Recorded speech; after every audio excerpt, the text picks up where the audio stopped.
મિત્રો, આજે મારી જે વાત કરવી છે આપને બાપ, એ વાત કરવી છે કે જેને આપણે પોતાના સમજીએ છીએ બાપ.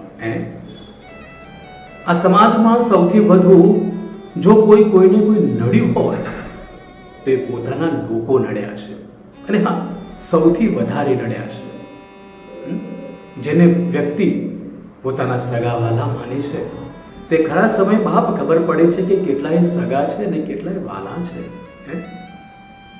અને સૌથી વધુ કોઈ ઘા કર્યા હોય, દગો કર્યો હોય, પાછલી પીઠે માર કર્યો હોય ને તે પોતાનાઓએ કર્યો છે. અને એ વ્યક્તિ એ કાં તો આપણા ઘરનું હોય, પરિવારનું હોય, કુટુંબનું હોય, કે સૌથી વધુ આપણી નજીક રહેતું હોય છે. એ ચાહે ઓફિસમાં હોય, વ્યવસાયમાં હોય, કોઈ જગ્યાએ તમે કોઈ સંસ્થા સાથે કે જ્યાં પણ આપ કામ કરતા હોય ત્યાં જોડાયેલા હોય, એમાં સૌથી વધુ જે આપણી નજીક રહેતું હોય ને એ જ સૌથી વધુ આપણને નડતું હોય છે. જેના માટે વ્યક્તિ આખી જિંદગી ઘસી નાખી, રાત દિવસ, તડકો છાંયડો કાંઈ જોયું નથી, પોતાના બાળકોને પણ નથી જોયા. અને જે કુટુંબ માટે, ઘર માટે, પરિવાર માટે જે વ્યક્તિ આખી જિંદગી ઘસી નાખે છે બાપ, એ જ કુટુંબ પરિવારનો એકાદ વ્યક્તિ એ વ્યક્તિને ઘસી નાખવા માટે ઊભો થઈ જાય છે. જે વ્યક્તિ ઘર, કુટુંબ, પરિવાર માટે કે સંસ્થા માટે રાત દિવસ દોડ્યો છે બાપ, એમાંનો જ એક વ્યક્તિ ક્યાંક એવો ઊભો થાય છે અને એ મથતા વ્યક્તિને છેવટે થકવી નાખે છે. માટે આવા લોકોથી બહુ ચેતવાની જરૂર છે, આવા લોકોથી બહુ બચવાની જરૂર છે, સાવચેત રહેવાની જરૂર છે. કારણ કે આ કળિયુગની અંદર બાપ આવા લોકોનું પ્રભુત્વ, આવા લોકોનું જેને કહી શકાય કે બળ ખૂબ વધ્યું છે, આવા લોકોની સંખ્યા ખૂબ વધી છે. માટે આપણે આવા લોકોથી બચવું જોઈએ, ચેતવું જોઈએ. અને આવા લોકો એક સામાન્ય ફૂંક મારે ને સાહેબ, તો વિશ્વના જેટલા પણ ઝેરી સાપ હશે અને એનું જેટલું પણ ભયંકર ઝેર હશે ને એના કરતાં આવા નુગરા લોકોની ફૂંકમાં એથી પણ વિશેષ ભયંકર ઝેર હોય છે. એમની આંખોમાં એટલું વિશેષ ભયંકર ઝેર હોય છે. માટે આવા લોકોથી બહુ ચેતવાની જરૂર છે. અને હા, આવી વ્યક્તિઓથી આપણે ડરવાની, ગભરાવાની, એનાથી દૂર જવાની, સ્થળ છોડી દેવાની જરૂર નથી બાપ. પણ એવા લોકો સામે મનભેર, મક્કમ મને ટકી રહેવાની જરૂર છે. એવા લોકો સામે આપણે ઈમાનદારીથી, સજ્જનતાથી, સંબંધો બગાડ્યા વગર આપણે આપણી સફળતા સુધી પહોંચવાનું છે. જરૂર છે આવા લોકોથી ચેતીને રહેવાનું. આવા લોકો પાછળ જે પણ આપણે સમય આપ્યો, તન મન ધનથી મહેનત કરી, ઈશ્વરને સાક્ષી રાખીને, કુદરતને સાક્ષી રાખીને આપણે જે પણ સદકર્મ કર્યું, એ સદકર્મને યાદ કરીને આપણે સતત આપણા લક્ષ્ય સુધી પુરુષાર્થથી, ઈમાનદારીથી, નીતિમત્તાથી પહોંચવાની બહુ જરૂર છે. થાકીને બેસી જવાની જરૂર નથી.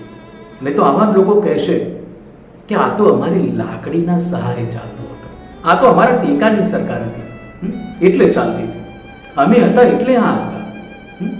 આવા લોકો એવું કહેતા પણ સહેજ નહીં અચકાય.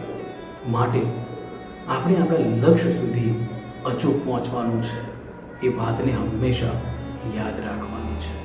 અને મિત્રો, આવા લોકો માટે મને કહેવાનું મન થાય કે આ દિલ તમને મેં આપતા આપી દીધું, આ દિલ તમને મેં આપતા આપી દીધું, એ પાછું પામતા મેં માપી લીધું. એક ક્ષણ ભર રાખ્યું એમાં તો, એક ક્ષણ ભર રાખ્યું એમાં તો, ચારે કોરથી કેટલું કાપી લીધું, ચારે કોરથી કેટલું કાપી લીધું. આવા લોકોનો બાપ વિશ્વાસ બિલકુલ ન કરાય. બસ આવા લોકોથી ચેતીને આગળ વધીને એમને કંઈક કરી બતાવાય. અને હા, સાવ એવું નથી. આજે પણ આ કળિયુગની અંદર ઘણા ઘર, પરિવાર, કુટુંબમાં, સંસ્થાઓમાં જ્યાં પણ વ્યક્તિ પોતે તન મન ધનથી ન્યોછાવર થઈ જાય છે, ત્યાં એની સાચી કદર કરનાર ભાઈ ભાંડુ સાથે મિત્રો, સહ અધ્યાયીઓ કે એના સાથી કર્મચારીઓ આજે પણ છે કે જે હકીકતમાં આવા વ્યક્તિઓની કદર કરે છે અને એવા વ્યક્તિઓના ઘર પરિવારની, એમના બાળકોની પણ કદર કરે છે. આવા લોકો પણ આજે છે અને તમામ લોકોને મારા વંદન છે કે એમણે ખરેખર આવા મહેનતુ લોકોને, આવા સમર્પણની ભાવનાથી કામ કરતા લોકોને, નિસ્વાર્થ ભાવે કામ કરતા લોકોની, ઈમાનદારીથી કામ કરતા લોકોની, કર્તવ્યભીર લોકોની, કર્મઠ લોકોની એમણે કદર કરી છે. ક્યાંક એમનામાં સત્વ અને તત્વ છે માટે કદર કરી શક્યા છે. એવા લોકોને પણ મારા વંદન છે.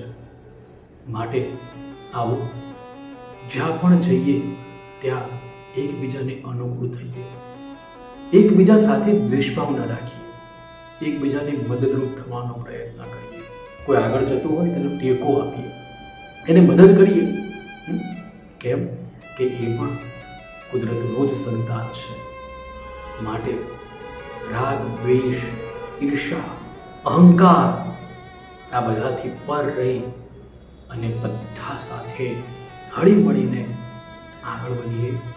આ સમાજના કુટુંબોની પ્રથાને જીવંત રાખીએ, એકતાની પ્રથાને જીવંત રાખીએ, સમાજ માટે, દેશ માટે ઉપયોગી બનીએ, એક સારા નાગરિક બનીએ.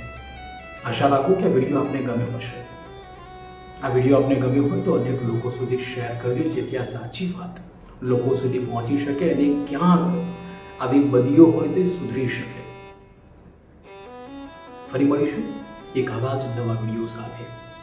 જોડાયેલા રહેશો આપણી ચેનલ સાથે. ધન્યવાદ. નમસ્કાર. ભારત માતા કી જય.